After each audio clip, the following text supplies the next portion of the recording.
Farmer actress Renu Desai, anchor Rashmi ఇంకా చాలా మంది మాట్లాడారు. ప్రెస్ క్లబ్‌లో ప్రెస్ మీట్ పెట్టి మాట్లాడింది ఏంటంటే, సుప్రీం కోర్ట్ ఏదైతే జడ్జిమెంట్ ఇచ్చిందో డాగ్స్‌ని చంపేయమని, 500 డాగ్స్‌ని చంపేయమని, రీలొకేట్ చేయమని దానికోసం ఢిల్లీ వాళ్ళంతా దేశానికి ఏదన్నా ఆపదొస్తే ఈళ్ళంతా కనిపియరు. కుక్కలకి ఏదన్నా ఆపదొస్తే మాత్రం వేగమని వచ్చేస్తారు. అసలు ఈ రోజు రేణు దేశాయ్ గారు మాట్లాడిన విధానం అయితే అప్లాడబుల్ లిటరల్లీ చెప్పాలంటే. మొన్న 'శివాజీ అనసూయ' చేసిన విధానంగానే ఈవిడ కూడా పిఆర్ స్టంట్ అని అనిపించింది నాకైతే. వాట్ యూ సే మీరు కూడా కామెంట్ చేయండి. కానీ ఒక రాజ్యాంగం ఏదైనా రాసింది, సుప్రీం కోర్ట్ ఏదైనా జడ్జిమెంట్ ఇచ్చింది అనంటే రాజ్యాంగం పరంగా మనం పోవాలి. లేదు అనంటే మన దేశం కూడా ఏ ఇరాన్ లానో, ఏ నేపాల్ లానో తయారవుతుంది. గుర్తుపెట్టుకోండి. రాజ్యాంగాన్ని రాసింది మనుషులు ఒక చట్టబద్ధంగా బతకడానికి. మనం వాటి విధానంలోనే వెళ్ళాలి. అండ్ క్వెషన్ చేసిన విధానం కూడా చాలా తప్పు. అందుకే చాలా ఘోరంగా ట్రోల్స్‌కి గురవుతున్నారామె. గురవ్వాల్సిందే.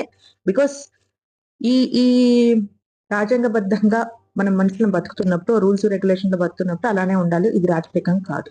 డెమోక్రాటిక్ కంట్రీయే. But we have to talk in a way where people should be applauded and అర్థం చేసే విధానం ఉంటది. యెస్, మీరు ఏదో దానికి చెప్పిన సాకేంటంటే రిపోర్టర్ ఒకాయన వచ్చి సడెన్‌గా ఇట్లా అట్లా ఇట్లా మాట్లాడి నేను కూడా మాట్లాడినాను. ఈ పీఆర్ స్టంట్స్ అన్ని జనాలు చూసేసిర్రు. ఇంకా ఆపేయండి. అండ్ ప్లీజ్ పబ్లిక్ మీరు కూడా చూసి న్యూస్‌ని అడ్రెస్ చేయండి. Thank you so much.